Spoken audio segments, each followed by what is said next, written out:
Halo semua, kembali lagi sama aku di Ngetik Ngobrol Politik. Di sini kelompok kami yaitu kelompok 3 akan menganalisis terkait etika administrasi publik dengan topik yang gak kalah seru nih dari sebelumnya, yaitu nepotisme. Tentunya aku gak sendirian nih, aku bersama teman-teman aku. Bisa dilihat video di atas untuk menemani kalian beberapa menit ke depan. Pasti kalian udah gak sabar kan dengerin penjelasan kelompok kami? Jadi tanpa berlama-lama kita masuk ke pembahasannya.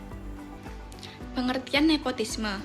Nepotisme merujuk pada praktik yang tidak etis, di mana seseorang menggunakan pengaruh atau kekuasaannya untuk memberikan keuntungan, posisi, atau peluang kepada anggota keluarga maupun teman dekat berdasarkan hubungan pribadi, bukan karena kemampuan ataupun kualifikasi ataupun prestasi yang objektif. Praktik ini melanggar prinsip meritokrasi dan dapat menimbulkan ketidakadilan sistematik, serta berpotensi menurunkan kualitas kinerja dan profesionalisme di berbagai bidang, mulai dari pemerintahan, dunia usaha, organisasi, hingga lembaga pendidikan. Akibatnya, individu yang lebih kompeten dan bertalenta seringkali terhalang kesempatannya.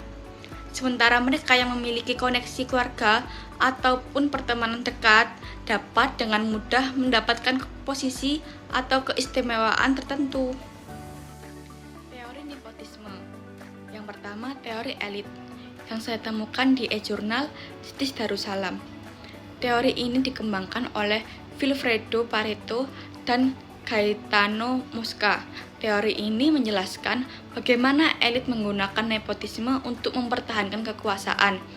Nepotisme dianggap sebagai alat untuk menghambat sirkulasi elit baru yang lebih kompeten, sehingga memperkuat dominasi elit yang akan ada dan melemahkan suara kritis masyarakat.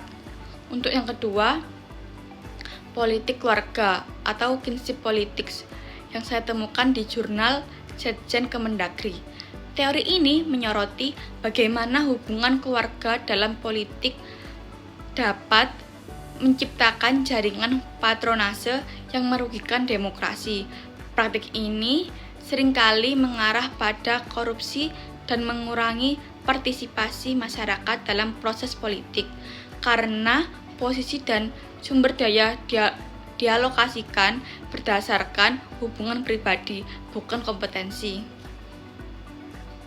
Faktor nepotisme yang pertama, keterbatasan informasi, di mana terkadang pemimpin atau penyelenggara dalam negara tidak memiliki informasi yang cukup terhadap calon kandidat yang layak dan berkompeten untuk menjabat atau mengisi posisi tersebut.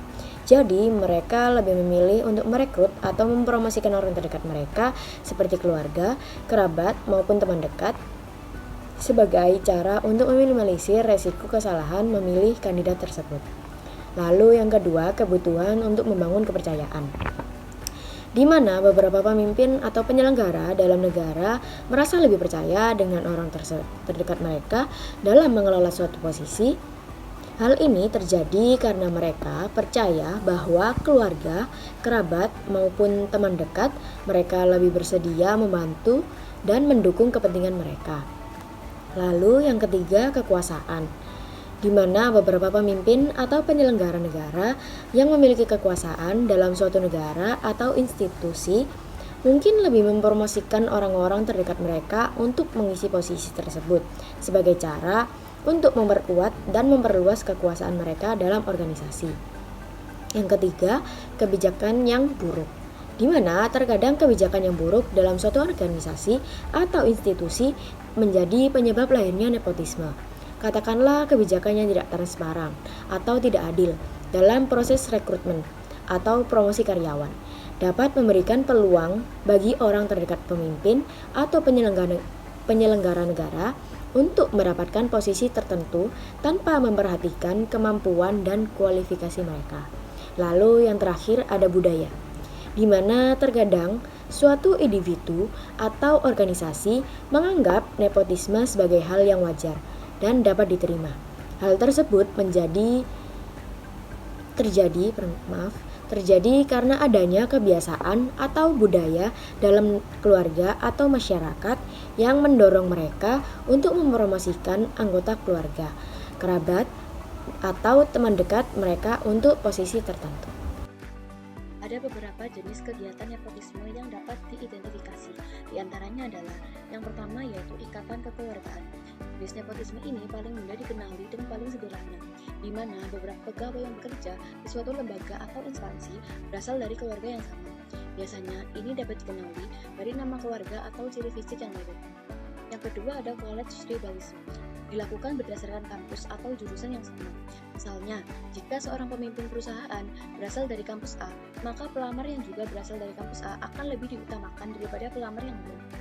Yang ketiga adalah organizational tribalism. Nepotisme organizational tribalism ini dilakukan berdasarkan afiliasi dengan organisasi tertentu seperti partai politik atau profesi. Contohnya adalah menempatkan orang dari partai yang sama untuk mengisi posisi penting di pemerintahan. Yang keempat ada institutional tribalism. Jenis nepotisme ini dilakukan oleh orang yang berasal dari instansi yang sama, yang kemudian pindah ke instansi lain dan membawa karyawan terbaiknya. Sebagai contoh, seorang pimpinan perusahaan yang pindah kerja membawa karyawan terbaiknya ke perusahaan yang baru. Selanjutnya ada dampak dari nepotisme itu sendiri. Yang pertama yaitu merugikan kinerja institusi. Praktik nepotisme dapat merugikan kinerja institusi karena pengangkatan berdasarkan hubungan keluarga atau kesamaan latar belakang akademik atau organisasi bukan didasarkan pada kemampuan atau kualifikasi. Ini dapat menyebabkan karyawan yang lebih kompeten merasa tidak dihargai, sedangkan karyawan yang diangkat karena mungkin tidak mampu menjalankan tugas mereka dengan baik. Yang kedua, merusak etika kerja dalam organisasi karena mengutamakan hubungan keluarga atau kesamaan latar belakang akademik atau organisasi daripada kemampuan atau kualifikasi. Ini dapat menciptakan lingkungan di mana penghargaan dan promosi bukan didasarkan pada kinerja, tapi pada faktor-faktor yang tidak relevan. Yang ketiga yaitu menimbulkan ketidakpuasan. Dapat menimbulkan ketidakpuasan di kalangan karyawan dan dapat memicu konflik dalam organisasi. Karyawan yang merasa tidak dihargai atau merasa diabaikan karena praktik nepotisme dapat merasa tidak termotivasi dan merugikan produktivitas. Yang keempat, merusak kredibilitas institusi. Merusak kredibilitas institusi di mata masyarakat karena dapat dianggap sebagai tindakan yang tidak adil dan korup. Ini dapat mempengaruhi reputasi dan citra institusi di masyarakat dan dapat mengurangi dukungan dari stakeholder. Yang kelima, merugikan kemajuan organisasi dan masyarakat. Merugikan kemajuan organisasi dan masyarakat karena dapat mencegah orang-orang yang lebih berkualifikasi dan berbakat untuk bergabung dan berkontribusi pada organisasi atau masyarakat. Dalam upaya menciptakan masyarakat yang lebih adil dan berkembang, perlu adanya kesadaran dan tindakan untuk memerangi nepotisme dan mendorong prinsip meritokrasi dalam setiap aspek kehidupan kita. Hanya dengan melibatkan individu dan institusi yang berkomitmen untuk menghilangkan nepotisme, kita dapat mencapai kemajuan yang berkelanjutan. Sekarang kita masuk ke sesi studi kasus. Pada studi kasus kali ini, kita akan mengupas tuntas kasus nepotisme yang melibatkan Bupati Kutai Timur, Ismu Nandar, dan Ketua DPRD Encek Ungaria yang juga merupakan pasangan suami istri. Ismu Nandar dan Encek diduga memanfaatkan kekuasaan mereka untuk mengontrol alokasi proyek infrastruktur di Kutai Timur. Proyek-proyek besar seperti pembangunan embung, kantor kepolisian, hingga pemasangan lampu jalan menjadi lahan suap mereka. Sistemnya sangat terorganisir. Encek berperan dalam menyetujui proyek Pemkab Kutai Timur dan diberikan kepada rekanan. Saat proyek dijalankan oleh PUPR dan Dignas, Ismu Nandar berperan untuk menjamin tidak adanya pemotongan anggaran dalam proyek tersebut. Sebagai imbalannya, mereka menerima fee proyek yang juga ditampung oleh Kepala BPAKD dan Bapenda untuk kepentingan pribadi bupati tersebut, terutama dalam pembiayaan kampanye untuk Pilkada 2021 dan 2024. Dalam operasi tangkap tangan ini, KPK menangkap 7 tersangka, termasuk pejabat tinggi Kutai Timur dan pihak swasta. Selain itu, ditemukan uang tunai 170 juta rupiah, saldo rekening 4,8 miliar rupiah, dan sertifikat deposito senilai 1,2 miliar rupiah. Uang ini digunakan untuk pembelian kendaraan mewah, tiket pesawat, dan hotel di Jakarta. Bahkan ada indikasi dana ini digunakan untuk memberikan tunjangan hari raya kepada para pejabat terkait. Kasus ini mencerminkan efek domino dari nepotisme, menjadi contoh nyata bagaimana nepotisme dalam pemerintahan bisa menciptakan peluang besar bagi terjadinya korupsi. Dengan istri bupati menjabat sebagai ketua DPRD, mekanisme check and balance antara eksekutif dan legislatif menjadi lumpuh.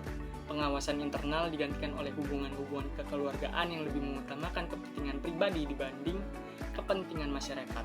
Ketua KPK Firly Bahuri menegaskan bahwa ketika kekuasaan terkonsentrasi dalam keluarga, peluang korupsi menjadi tak terhindarkan. Kasus ini mengingatkan kita pada pentingnya pengawasan independen dalam tata kelola pemerintahan. Lalu, apa yang bisa kita lakukan untuk mencegah kasus nepotisme serupa? Pertama, regulasi yang lebih tegas harus diberlakukan. Keluarga dekat yang memiliki hubungan darah atau perkawinan seharusnya tidak boleh menduduki posisi penting dalam pemerintahan yang sama. Ini penting untuk memastikan adanya pemisahan kekuasaan yang efektif. Kedua, transparansi anggaran dan proyek harus diperkuat dengan menggunakan platform digital yang dapat diakses publik, sehingga masyarakat bisa memantau setiap keputusan yang diambil. Ketiga, pengawasan dari lembaga independen seperti KPK harus lebih diperluas, bukan hanya di tingkat pusat, tetapi juga di tingkat daerah. Ini untuk memastikan tidak ada praktik yang merugikan masyarakat lebih lanjut. Yang selanjutnya adalah dampak yang ditimbulkan. Yang pertama adalah jelas korupsi. Jika kekuasaan eksekutif dan legislatif dikuasai oleh hubungan kekeluargaan, maka dapat diduga korupsi tidak dapat dihindarkan. Dalam hal ini, di Kutai Timur, bupati adalah sebagai seorang suami dan si istri adalah sebagai ketua DPRD. Kasus suap yang melibatkan Bupati Ismunandar dan istrinya Encek selaku ketua DPRD ini menunjukkan bahwa adanya kolusi dalam pengelolaan proyek-proyek pemerintah. Proyek-proyek tersebut disetujui oleh Encek, dalam hal ini adalah ketua DPRD, dan dalam hal ini juga adalah istri dari bupati tersebut, dan dia menjamin bahwa tidak ada pemotongan anggaran proyek tersebut. Sementara Ismunandar, si bupati, yang juga merupakan si suami dari si Encek ini, memastikan bahwa proyek tersebut akan berjalan tanpa masalah anggaran meskipun pada saat itu masih terjadi pandemi COVID-19. Hal ini menciptakan lingkungan yang dimana proyek tersebut dapat dikerjakan tanpa transparansi dan dana yang digunakan seharusnya untuk kepentingan publik takutnya akan disalahgunakan untuk kepentingan pribadi. Dan satu lagi, fungsi controlling dari legislatif kepada eksekutif akan terganggu karena adanya hubungan kekeluargaan tersebut, yang dimana fungsi controlling ini tidak bisa maksimal. Yang kedua jelas kerugian negara. Dalam kasus yang melibatkan bupati dan ketua DPRD Kutai Timur ini, negara dirugikan hingga mencapai 4,8 miliar. KPK menyebut bahwa Kepala Bapenda Kutai Timur Musyafa menerima uang senilai 4,8 miliar dari kontraktor terkait dengan sejumlah proyek di Kutai Timur. Dan KPK juga menyebut Encek diduga menerima uang sejumlah 200 juta yang diduga uang itu diterima Encek karena Ismunandar telah mengamankan anggaran proyek di Pemkab Kutai Timur agar para kontraktor tidak mendapat potongan anggaran. Dan yang ketiga tentu saja kepercayaan publik.